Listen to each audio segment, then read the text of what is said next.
하나님의 말씀은 시편 34편 9절 말씀입니다.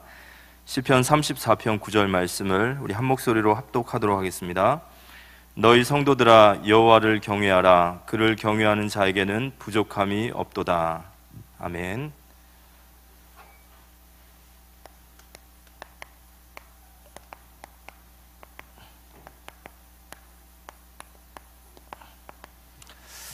여호와를 경외하라 라는 말씀으로 우리가 함께 말씀을 나누겠습니다. 우리 옆에 사람과 함께 인사하겠습니다. 일만 성여의 응답을 받읍시다. 우리가 하나님 앞에 나와서 부르짖고 간구할 때 네가 알지 못하는 크고 은밀한 일을 내게 보이리라 하셨습니다. 그 말씀을 믿음으로 붙잡으시고 기도로서 그 응답을 누리시기 바랍니다. 오늘 여호와를 경외하라 라는 말씀을 다윗이 이렇게 시편에서 전달을 했습니다. 하나님께서 우리를 향하신 목적은 호세아서 6장 6절에 보면 나는 인애를 원하고 제사를 원하지 아니하며 번제보다 하나님 아는 것을 원하노라. 그러니까 하나님은 우리가 번제를 드리는 것보다 하나님을 아는 것을 원하세요. 왜냐? 나의 주 되시고 나와 함께 하시고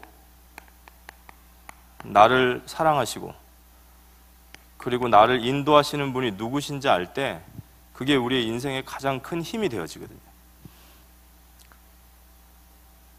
저희들이 신학교에 가면 하나님이 누구신가에 대해서 제일 먼저 배웁니다. 그래서 하나님의 속성이라고 하죠. 이 하나님의 속성을 배우게 될 때 신학의 눈이 열리고 신앙의 눈이 열려요. 하나님은 영원하신 분이십니다.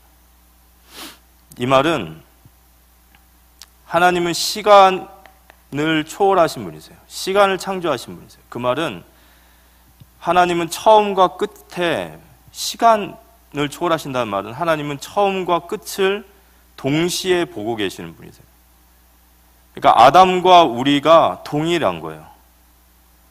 이게 왜 우리에게 참 중요하냐면 우리 인간은 어떤 계획을 세울 때 그 계획을 해나가면서 수정을 하죠. 근데 하나님 그러실 필요가 없어요. 시작과 결과를 아시기 때문에 그분은 틀리지 않습니다. 그분의 계획은 이미 이루어졌다라는 말이에요. 그래서 우리가 하나님의 계획을 붙들면 그 속에 하나님의 모든 뜻이 다 이루어진 거죠. 하나님은 무한하십니다. 그걸 하나님의 편재성이라고 하거든요. 하나님이 계시지 아니하신 곳이 없어요. 하나님은 온 우주에 충만하신 분이셔서 모든 것을 알고 계시고 모든 곳에 계십니다. 하나님이 모든 곳에 함께 계세요. 시편 139편에 보면 우리가 스올의 자리에 내릴지라도 우리가 실패의 자리에 내릴지라도 그곳에도 하나님이 계십니다. 그리고 하나님의 단순성이라는 말이 있어요. 그 말은 무슨 말이냐? 하나님 단순하시냐? 그 얘기가 아니라 하나님은 자존하시는 분이세요. 누구에 의지하지 않으십니다. 모든 피조물은 하나님께 의지해야지만 살 수 있어요. 우리가 우리 스스로 호흡을 하는 것 같지만 하나님이 우리에게 호흡을 주심으로 하는 거거든요. 그렇지만 하나님은 어떤 것도 의존하실 필요가 없어요. 심지어는 우리의 영광으로 하나님이 영화로워지시는 게 아니에요. 우리가 무엇을 한다고 해서 하나님이 그것을 하나님께 더 보탬이 되는 게 아닙니다. 하나님 우리에게 복 주시기 원하시는 분이세요. 하나님의 단순성. 우리가 하나님을 믿는 것은 하나님은 불변하세요. 우리 인간과 같이 이랬다 저랬다 하지 않으세요. 그의 성실하심과 그의 신실하심. 땅에 사는 동안 여호와의 성실을 먹고 살지어다. 이 먹다라는 말이 무슨 말이냐면 힘으로 삼으라는 거예요. 하나님의 성실을 너의 힘으로 삼아라. 우리가 때로는 지치고 넘어지고 우리는 실패해도 하나님은 성실히 하나님의 일을 행하고 계심을 믿으시기 바랍니다. 하나님은 성실하시고 하나님 약속에 신실하세요. 우리 그분을 믿어야 됩니다. 그리고 이 하나님은 전능하세요. 무에서 유를 창조하십니다. 능치 못할 것이 그분께 없습니다. 이게 우리 하나님이세요. 그래서 우리가 하나님에 대한 눈이 열릴 때 그 영원하시고 무한하시고 단순하시고 불변하시고 전능하심 속에 나를 사랑하시고 나를 붙드시고 선하시고 의로우시고 영원히 신실하신 그 하나님을 우리가 눈이 열릴 때 신자에게 나타나는 현상이 바로 하나님을 경외함이라는 거예요. 이 경외하다라는 말은 두렵다라는 말이죠. 야레 그리고요. 헬라어로 포버스라는 말은 전쟁이 눈앞에 다가왔을 때의 그 심정이에요. 그 두려움. 그런데 이 두려움은 신자에게 있어서 두 가지로 나타나죠. 이건 우리에게 무한한 기쁨이 되어져요. 이 하나님이 나의 하나님이시다라는 거죠. 이 하나님 나의 하나님이시다. 시편 18편 1절에 다윗이 이 하나님의 눈이 열린 다윗이 이렇게 얘기를 하죠. 시편 18편 1절에 나의 힘이 되신 여호와여 내가 주를 사랑하나이다. 마태복음 10장 28절에 보면 예수님이 우리에게 이렇게 말씀하세요. 몸은 죽여도 영혼은 능히 죽이지 못하는 자들을 두려워하지 말고 오직 몸과 영혼을 능히 지옥에 멸하실 수 있는 이를 두려워하라. 무슨 말이죠? 하나님을 기뻐하고 하나님을 두려워한다라는 말은 하나님 외에는 우리가 두려워할 것이 없다는 거예요. 하나님 외에는 우리가 두려워할 것이 없습니다. 그렇지만 그 하나님은 공의의 하나님이시고 선과 악이 무엇인지 정확히 분별하시고 악을 미워하시고 선을 사랑하시기 때문에 우리는 이 하나님 앞에 두려움이 있는 거죠. 하나님을 경외함. 그럼 하나님을 경외하는 자는 어떠한 상황 속에서도 어떠한 상황입니다. 어떠한 상황 속에서도 하나님만을 믿고 하나님만을 의지하고 하나님만을 따라가는 바로 순종의 삶이 되는 거예요. 이게 바로 경외함이에요. 하나님을 믿으십시오. 하나님 믿으시기 바랍니다. 상황을 믿지 마시고 하나님을 믿으셔야 돼요. 그리고 그 하나님만을 의지하고 하나님만을 따라가는 삶. 하나님 그 경외하는 자의 삶에 하나님의 축복이 있어요. 바로 모든 것이 부족함이 없는 삶이 되어집니다. 오늘 시편 34편을 배경으로 저희들이 말씀을 좀 나누면요. 이 34편에 배경이 있습니다. 시편 34편의 배경은 사무엘상 21장의 말씀이었어요. 이번 주에 목사님께서 말씀하셨듯이 34편 1편에 보면 1절에 보면 표제가 다윗이 아비멜렉 앞에서 미친 채 하다가 쫓겨나서 지은 시 이렇게 나와 있습니다. 원래 이게 히브리어 성경에는 1절에 같이 들어가 있어요. 1절의 첫 부분이 다윗이 아비멜렉 앞에서 미친 채 하다가 쫓겨난 시. 그럼 이 내용이 이제 사무엘상 21장에 있겠죠. 내용은 그렇습니다. 다윗이 사울 왕에게 계속 쫓겨요.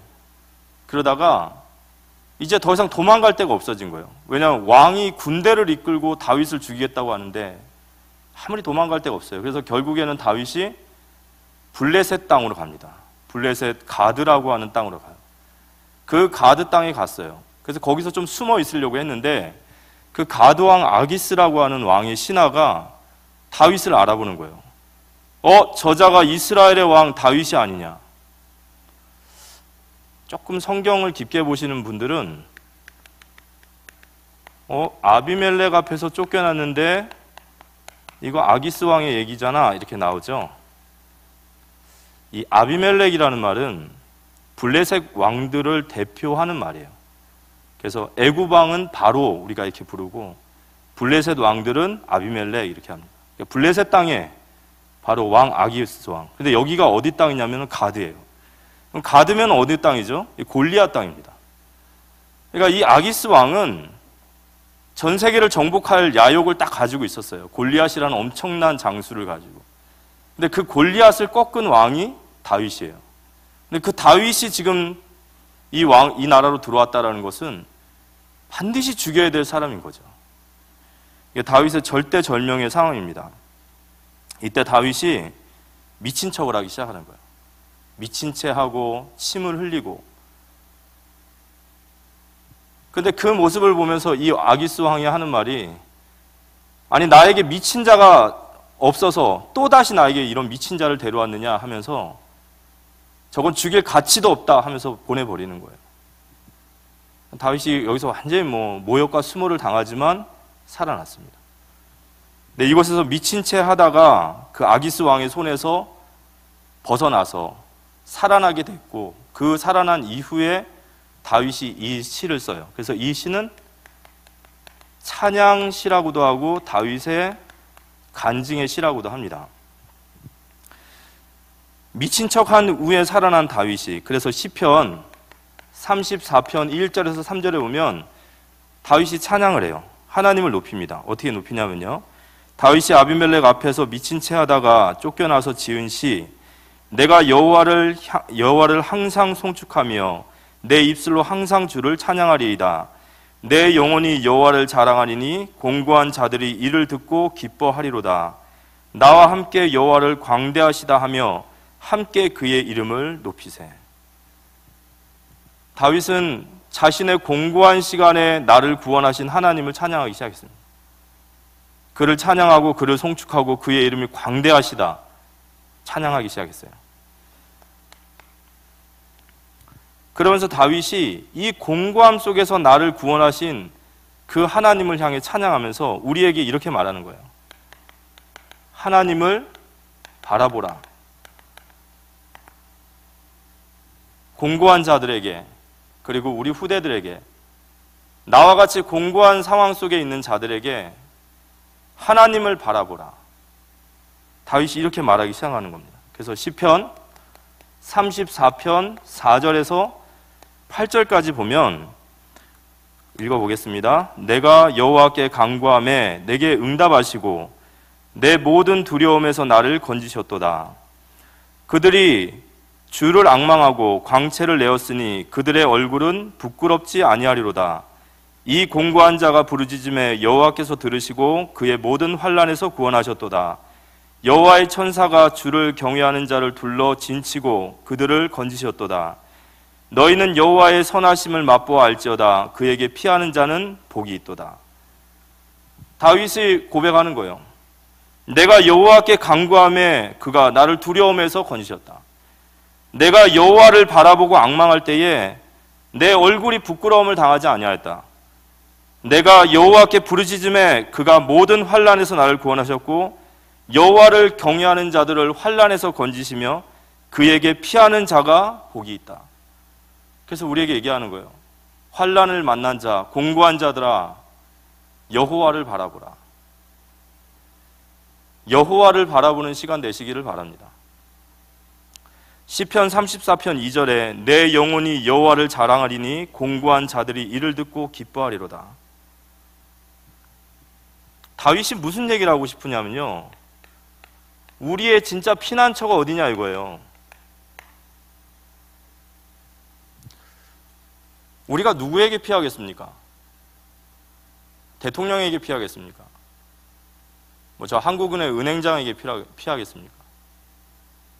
우리 주변의 가족도 친구도, 우리가 가지고 있는 경제도, 물론 우리 인생에 도움이 될 수도 있고 조금의 유익이 될 수 있지만 우리의 영혼을 구원하고 우리의 인생을 구원할 유일한 피난처는 오직 여호와 하나님이신 줄 믿으시기 바랍니다.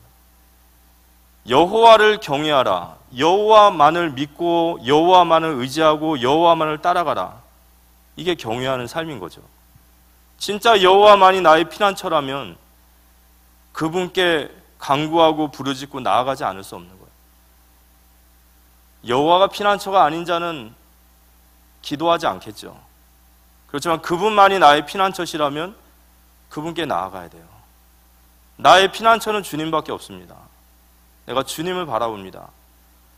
내가 간구할 때 나를 구원하시고 내가 주를 바라볼 때에 내 얼굴이 부끄러움을 당하지 않게 하시고, 내가 부르짖을 때에 주님 나를 환난에서 건지시고, 여호와께 피하는 자가 복이 됨을 믿습니다. 다윗이 우리에게 얘기하고 싶은 거예요. 그런데 하나님을 바라보는 자는요, 그를 주목하셔요. 그게 오늘 시편 34편 15절 17절에 나와 있습니다. 우리가 하나님 앞에 기도하고 하나님을 의지하고 바라볼 때에 하나님은 그 기도를 들으시고 그 간구하는 자를 주목하신다 말씀하십니다. 시편 34편 15절, 여호와의 눈은 의인을 향하시고 그의 귀는 그들의 부르짖음에 기울이시는도다. 여호와의 얼굴은 악을 행하는 자를 향하사 그들의 자취를 땅에서 끊으려 하시는도다. 의인이 부르짖음에 여호와께서 들으시고 그들이 모든 환난에서 건지셨도다. 우리가 하나님 앞에 기도할 때 하나님이 우리의 기도를 주목하시고 보시는 줄 믿으시기 바랍니다. 그래서 다윗이 얘기하는 거예요. 너희는 여호와의 선하심을 맛보아 알지어다. 시편 34편 8절. 맛보아 알지어다. 무슨 말일까요? 다윗의 지금 믿음의 고백과 간증, 그의 여호와 경외는 학습되어지고 지식으로 깨달은 게 아니라는 거예요. 그는 그것을 체험한 거예요. 하나님의 선하심을 맛보라. 하나님이 나와 함께 하심을 모르는 사람 없어요. 하나님을 경외하라는 것을 모르는 사람이 없어요. 하나님의 전능하심을 모르는 사람이 없어요. 하지만 그를 전적으로 믿고 그를 의지하고 바라보는 자가 우리가 그 여호와를 경외함을 맛보시기 바랍니다. 그래서 우리의 환난과 우리의 공고가 다시 해석돼야 됩니다. 하나님은 그 선하심을 맛보기 원하세요. 내가 이 땅에 사는 동안 하나님의 성실을 나의 먹을거리로 살기 원하십니다. 이번 한 주간 하나님의 선하심을 맛보는 우리 모든 성도님들 되시기를 기도합니다. 그래서 오늘 두 번째는 여호와를 경외하라 그랬어요. 너희 성도들아 여호와를 경외하라. 시편 34편의 9절에 보면 너희 성도들아 여호와를 경외하라. 그를 경외하는 자에게는 부족함이 없도다. 또 시편 34편 11절에는 너희 자녀들아 와서 내 말을 들으라. 내가 여호와를 경외하는 법을 너희에게 가르치리로다. 다윗을 말하는 거예요. 모든 성도들아 여호와를 경외하고 너희 자녀들에게 여호와 경외하는 법을 가르치라 그랬습니다. 오늘 이 시편 34편에는 여호와를 경외하는 법을 가르쳐요. 여호와를 경외하는 게 뭘까요? 하나님을 두려워하다. 근데 약간 추상적이에요. 그런데 그 하나님을 두려워하는 것이 오늘 시편에 몇 가지가 나와 있습니다. 하나님을 경외하는 자는 어떤 사람이냐면요, 모든 악에서 혀를 금하라 이렇게 나와 있어요. 모든 악에서 혀를 금하라. 시편 34편 12절 13절입니다. 생명을 사모하고 연수를 사랑하여 복받기를 원하는 사람이 누구뇨? 내 혀를 악에서 금하며 내 입술을 거짓말에서 금할지니라. 하나님을 경외하는 사람은 그 말이 달라요. 특별히 오늘 다윗이 말하는 환난의 때에, 환난의 때가 되면 그 사람의 말을 들어보면 그 사람이 하나님을 경외하는 자인지 아닌지가 나와요. 하나님을 경외한다면 그렇게 말할 수 없는 거예요. 하나님을 두려워한다면 그렇게 말할 수가 없는 거예요. 하나님 앞에서, 형제 앞에서 그렇게 말할 수 없는 겁니다. 내가 입술로 하나님을 경외한다 말해요. 내가 하나님을 두렵다 말해요. 그렇지만 내 입은 하나님을 경외하지 않는단 말이에요. 그래서 오늘 다윗이 얘기합니다. 환난의 때에 너희가 여호와를 경외하는 법은 내 입에서 악을 금하라. 사무엘상 2장 3절에 보면요, 심히 교만한 말을 다시 하지 말 것이며 오만한 말을 너희의 입에서 내지 말지어다. 여호와는 지식의 하나님이라 행동을 달아보시느니라. 에베소서 4장 29절에 무릇 더러운 말은 너희 입 밖에도 내지 말고 오직 덕을 세우는데 소용되는 대로 선한 말을 하여 듣는 자들에게 은혜를 끼치라. 여기 덕을 세우라는 말은 사람을 세우라는 말이에요. 야고보서 3장 6절에 혀는 곧 불이요 불의의 세계라. 혀는 우리 지체 중에서 온몸을 더럽히고 삶의 수레바퀴를 불사르나니 그 사르는 것이 지옥불에서 나느니라. 야고보서 3장 8절에 혀는 능히 길들일 사람이 없나니 쉬지 아니하는 악이요 죽이는 독이 가득한 것이라. 야고보서 3장 9절 10절 이것으로 우리가 주 아버지를 찬송하고 또 이것으로 하나님의 형상대로 지음을 받은 사람을 저주하나니 한 입에서 찬송과 저주가 나오는도다. 내 형제들아 이것이 마땅하지 아니하니라. 악에서 너희 입을 금하라. 너희 혀를 금하라. 그게 여호와 경외하는 거예요. 하나님을 두려워하면 우리의 말이 바뀌어야 돼요. 우리가 가끔 저 사람 참 어떻게 저런 말을 하지? 저 사람 하나님 안 무서워하는구나. 어떻게 저런 말을 하지? 어떻게 저런 말을 그냥 할 수 있지? 여호와를 경외하는 자는요 말이 달라요. 모든 악에서 혀를 금하시기 바랍니다. 하나님 우리가 악한 말을 하기 원치 않으세요. 하나님이 우리가 하기 원하시는 것은요 시편 35편 28절에 나의 혀가 주의 의를 말하며 종일토록 주를 찬송하리로다. 우리의 입술이 주님을 말하고 주님을 찬양하기 원하셔요. 시편 51편 14절에 하나님이여 나의 구원의 하나님이여 피 흘린 죄에서 나를 건지소서. 내 혀가 주의 의를 높이 노래하리이다.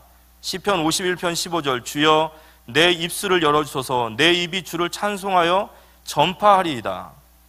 잠언 19장 5절 거짓을 증언하지 말고 잠언 29장 19절 두루다니며 험담하며 비밀을 누설하고 남의 말을 벌리지 말라고 했습니다. 마태복음 12장 36절에 내가 너희에게 이르노니 사람이 무슨 무익한 말을 하든지 심판날에 이에 대하여 신문을 받으리라. 여호와 경외는 우리의 혀를 금하심을 믿으시기 바랍니다. 우리의 입술이 하나님을 찬양하고 하나님을 높이고 하나님을 전파하고 형제를 덕을 세우고 공동체를 세우고 믿음을 세우는데 쓰임 받으시기 바랍니다. 그게 여호와를 경외하는 거예요. 두 번째는 악을 버리라 그랬어요. 시편 34편 14절에 보면 악을 버리고 선을 행하라 화평을 찾아 따르리이다 그랬는데요. 데살로니가 전서 5장 12절에서 22절 성경에 악을 버리라는 말은 너무 많아요. 너무 많습니다. 하나님의 자녀가 악한 일을 하는 걸 원치 않으세요. 악한 말을 하는 걸 원치 않으세요. 그런데 여기서 5장 12절 22절 보면 형제들아 우리가 너희에게 구하노니 너희 가운데서 수고하고 주 안에서 너희를 다스리며 권하는 자들을 너희가 알고 그들이 역사로 말미암아 사람 안에서 가장 귀히 여기며 너희끼리 화목하라.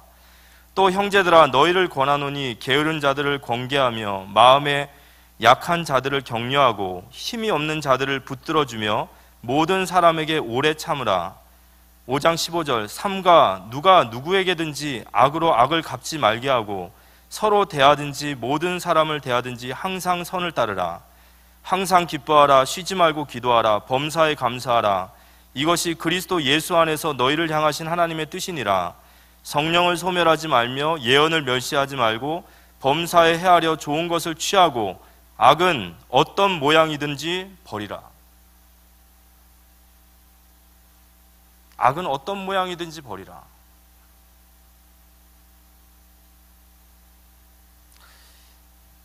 성경에서 악을 뭐라고 하냐면요, 악이란 여호와께 묻지 아니한 것이에요. 이게 악이에요. 여호와께 묻지 아니한 모든 행동은 악입니다. 우리에게 있는 드러나 있는 악도 있고요, 나 혼자서 음리하고 있는 악도 있습니다. 내 속에 악을 도모하는 내 마음의 생각도 있고, 그런 모든 악이 우리 안에서 버려지는 은혜가 임하기를 기도합니다. 여호와를 경외함으로, 그리고 선을 행하라 그랬어요. 누가복음 18장 19절에 예수께서 이르시되 내가 어찌하여 나를 선하다 일컫느냐, 하나님 한 분 외에는 선한 이가 없느니라.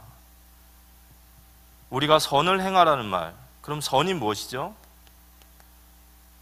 선은 오직 하나님 한 분밖에 없어요. 그래서 하나님의 말씀만이 선이에요. 토부라는 말 있죠. 토부, 보시기에 좋았더라, 말씀입니다. 우리 인간적으로 봤을 때 이게 선이라고 생각하는데 그게 선이 아닐 때도 있어요. 가령 우리는 국가에 충성하는 게 선이라고 생각하죠. 근데 기생 라합은 국가에 충성하는 것이 아니라 하나님을 따랐습니다. 우리가 생각하고 있는 선의 기준을 우리가 가지고 있는 경험과 교육에 의지하시면 안 돼요. 하나님의 말씀을 펴시기 바랍니다. 하나님의 말씀만이 우리의 선이에요. 우리는 부지런히 하나님의 말씀 속에서 하나님의 선을 알아야 돼요. 그리고 그 말씀을 따라가는 것이 바로 선입니다. 이러한 삶은 여호와를 경외하는 자에게 나타나는 삶이에요. 그런데 이러한 삶을 살 수 있는 유일한 방법은 여호와를 바라볼 때만 되어져요. 여호와를 바라볼 때만 이런 삶이 나옵니다. 요셉이 창세기 39장에 보면 이 보디발의 부인이 요셉에게 동침하자고 달라들었어요. 근데 요셉의 사정을 가만히 보면은 요셉은 굉장히 젊은 나이예요. 어떻게 보면 세상적으로 보면 아주 정욕이 왕성할 때고, 보디발의 부인이 이뻤는지 못생겼는지 모르겠지만 그가 가지고 있는 어떤 재와 부와 막 이런 걸 봤을 때 요셉이 유혹에 넘어갈 수도 있었어요. 근데 요셉이 그때 그 보디발의 부인의 유혹을 끊어내죠. 어떻게 끊어내죠? 내가 어찌하여 여호와께 범죄하리요. 우리가 하나님을 바라보고 하나님 앞에 서 있지 않으면 우리는 우리의 말에 악을 금할 수도 없고, 우리는 우리의 악을 범하지 않을 수도 없고 선을 행할 수도 없는 거예요. 다윗이 사울 왕을 쫓기다가 다윗이 어느 날 사울이 엔게디 굴에서 그가 잠을 자러 청하러 들어왔을 때 그 속에 다윗의 군사들이 있었잖아요. 그때 아비새가 그대로 얘기합니다. 왕이시여, 하나님께서 당신에게 왕을 붙였습니다. 그때 다윗이요, 여호와의 기름 부음 받은 자를 내가 어찌 손댈 수 있겠느냐. 그의 옷자락을 가만히 베면서 뭐라고 했죠? 그의 옷자락을 베는데 다윗은 마음에 그런 상처가 왔다고 그랬어요. 이러한 삶은요, 여호와 하나님을 바라보지 않으면 절대 나오지 않아요. 우리 안에서 나오는 것이 아니에요. 매 순간 여호와 하나님께 붙어 있어야 돼요. 매 순간 여호와를 바라봐야 됩니다. 그게 하나님을 경외하는 삶일 줄 믿으시기 바랍니다. 하나님은 우리가 하나님을 경외하는 삶이 되기 원하세요. 그러면 이 여호와를 경외하는 삶의 축복이 뭘까요? 우리가 지난 연도에 받았던 말씀 중에 말라기서 16장 17절에 말씀 보면요, 그때 여호와를 경외하는 자들이 피차에 말하며 여호와께서 그것을 분명히 들으시고 여호와를 경외하는 자와 그 이름을 존중히 여기는 자를 위하여 여호와 앞에 있는 기념책에 기록하셨느니라. 무슨 말이죠? 하나님을 믿고 하나님을 의지하고 하나님께 따라가는 그 인생을 하나님은 기억하고 계신다라는 거예요. 알고 계신다는 거예요. 맞습니까? 하나님은 다 알고 계시기 때문에 우리가 어떤 상황 속에서도 여호와를 경외하는 자는 하나님이 그의 기록책에 그를 기억하신다. 기억하고 계신다라는 거예요. 17절에 만군의 여호와가 이르노니 나는 내가 정한 날에 그들을 나의 특별한 소유로 삼을 것이요 또 사람이 자기를 섬기는 아들을 아낀 것 같이 내가 그들을 아끼리이다. 여호와를 경외하는 자를 주님이 아끼시는 줄 믿으시기 바랍니다. 그게 우리의 인생의 지혜예요. 지혜 있게 살기 원하시죠? 우리가 세상을 사는데 미련하게 살면 안 되지 않습니까? 우리는 참 지혜를 가지고 있어야 돼요. 잠언서 9장 10절에 여호와를 경외하는 것이 지혜의 근본이라 그랬어요. 그 말은 여호와 경외가 아닌 지혜는 거짓 지혜란 뜻이에요. 우리의 모든 삶의 인식과 우리의 모든 관점과 선택과 삶의 모든 기준은 여호와를 경외함으로부터 시작하시기 바랍니다. 그 인생은 참된 인생이 되어져요. 참 지혜가 되어집니다.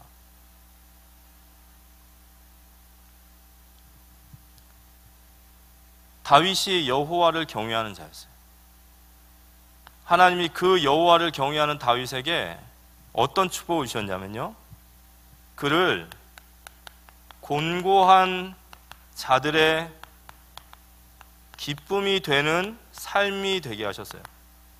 오늘 시편 34장 2절에 보면 내 영혼이 여호와를 자랑하리니 곤고한 자들이 이를 듣고 기뻐하리로다.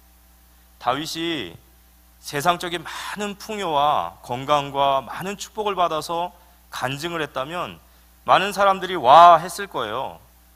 하지만 곤고한 자들이 그 말을 듣고 기뻐하진 않았을 거예요. 다윗은 자신의 공고의 때, 환난의 때에 자신이 하나님을 바라보고 하나님만을 의지하고 하나님만을 따라갔던 경외하는 삶을 갔을 때, 그가 나를 건지셨다라고 말할 때 그 공고에 있는 자들이 이 말을 듣고 기뻐한다는 거예요. 아, 우리도 주님을 바라보면 되는구나. 그래서 이 시편 34편인 배경인 사무엘상 21장 이후에 사무엘상 22장 2절에 다윗에게 그런 사람들이 모이기 시작했어요. 환난을 당한 모든 자와 빚진 모든 자와 마음에 원탕한 자가 다 그에게로 모였고 그는 그들의 우두머리가 되었는데 그와 함께한 자가 400명가량이 되었더라. 하나님이 환난 만난 자, 빚진 자, 공고한 자들을 그 공고 속에서 하나님의 구원하심을 증거하는 다윗에게 모이게 하셨어요. 우리 성도님들의 환난과 공고의 시간을 재해석하시기 바랍니다. 또 다른 공고에 당한 자들에게 기쁨이 되어지는 삶이 되어질 줄 믿으시기 바랍니다. 그게 여호와를 경외하는 거예요. 그게 하나님 바라보는 겁니다. 여호와를 경외하는 자의 삶의 축복은요, 자녀들에게 여호와 경외를 가르칠 수 있어요. 있는 사람이 돼요.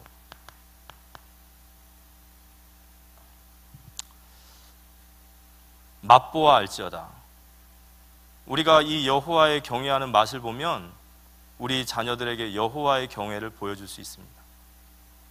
다윗이 이런 축복을 받았어요. 그리고 그의 삶에 부족함이 없으리로다 그랬어요.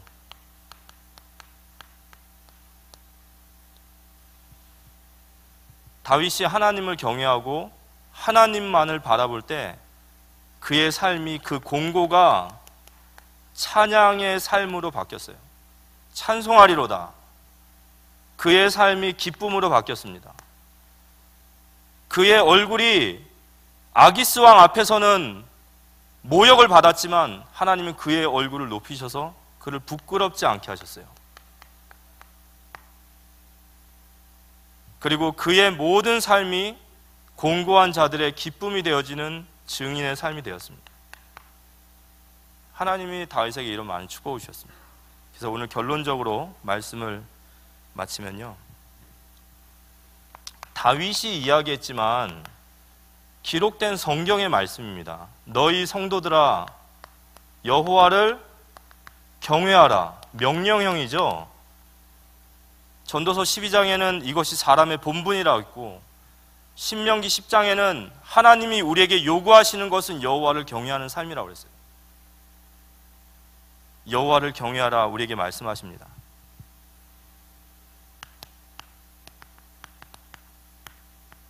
다윗의 찬양은요, 환난 중의 찬양이에요. 다윗이 미친 척을 했어요. 그죠? 제가 이 말씀을 이렇게 전하기 위해서 묵상을 하면서 이 사무엘상 21장과 시편 34장에 있는 미친 채 하다라는 이 미친 척이라는 말의 단어가 히브리어로 할랄 그랬어요. 이 할랄이라는 말이 무슨 말이냐면 자랑하다라는 뜻이면서 이걸 찬송이라고 그래요. 그래서 할렐루야라는 말이 여기서 나와요. 그러면 이제 이걸 가지고 묵상하면 생각을 해본 거예요. 왜 하나님께서 다윗이 미친 채 한 것을 찬양이라고 히브리어를 썼을까라고 생각했을 때 두 가지 정도의 메시지가 마음에 담겼습니다. 첫 번째는 그의 공고함이 찬양으로 바뀌었다. 아, 다윗의 지금 공고함이 찬양으로 바뀌었구나. 이게 첫 번째였어요.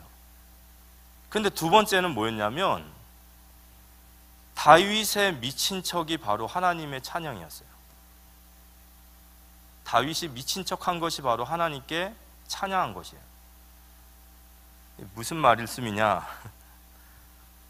예를 들어서 여러분들이 회사를 다니는데 회사의 상사가 여러분을 정말로 모독스럽게 막 욕을 하고 서류를 갖다 던지고 많은 사람들 앞에서 여러분들 막 진짜 너무너무 부끄럽게 하고 창피하게 만들었다고 봐보세요.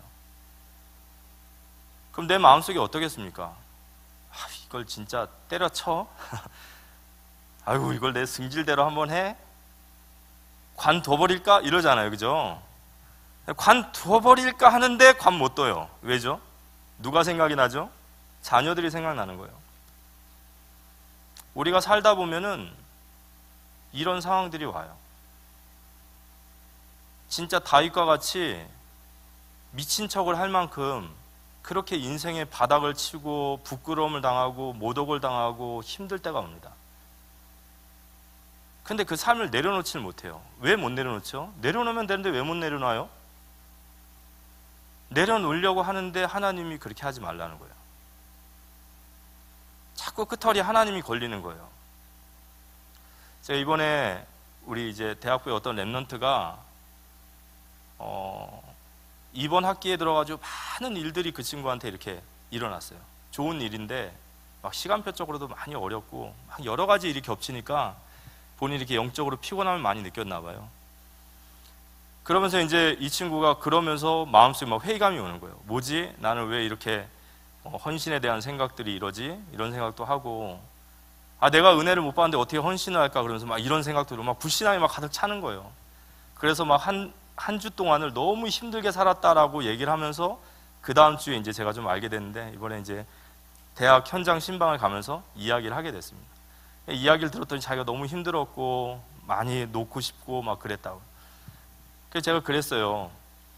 야, 그렇게 힘들고 그렇게 놓고 싶으면 그거 놔야지. 그거 놓으면 되지. 왜 그걸 그렇게 끙끙 잡고 있냐. 내려놔 괜찮아. 제가 왜 그렇게 말한 줄 아십니까? 이 친구 내려놓을 친구가 아니에요. 그랬더니 이 친구 하는 말이 그래요. 목사님 근데요. 그래서 제가 얘기했어요. 누구야? 목사님도 하나님의 일을 하면서 한 번도 나는 하나님의 일을 싫은 적은 없었다. 힘든 적은 있었어. 그리고 내가 능력이 안 돼서 그것 때문에 속상하고 울고 넘어져 있을 때도 있었어. 제일 쉬운 게 뭔지 아십니까? 제일 쉬운 것은요, 내려놓는 거예요. 포기하는 겁니다. 죽는 게 쉬워요. 근데 살려니까 눈물이 나는 거예요. 다윗이 미친 척을 하다? 이렇게까지 해서라도 이렇게까지 할 수 있겠습니까? 저는 이 말씀을 들으면서 진짜 네가 미친 척까지 해봤냐? 이런 생각이 드는 거예요. 시편 126편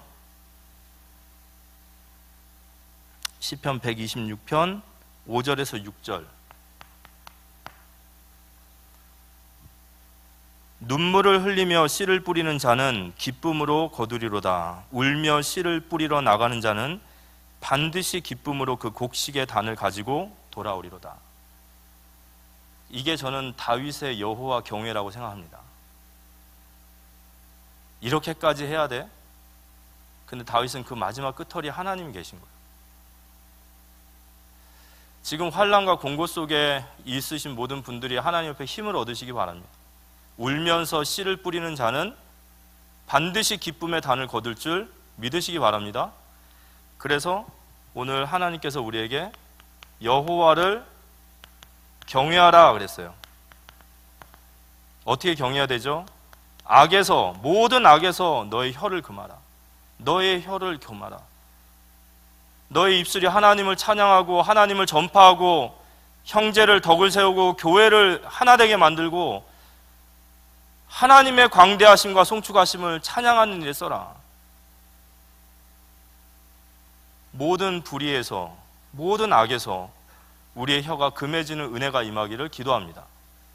모든 악에서 모든 악을 버려라. 우리의 은밀한 악도 주님 앞에 나아가시기 바랍니다. 나아가시면 돼요. 주님 바라보시면 됩니다. 간구하고 부르짖고. 그리고 선을 행하라 그랬어요.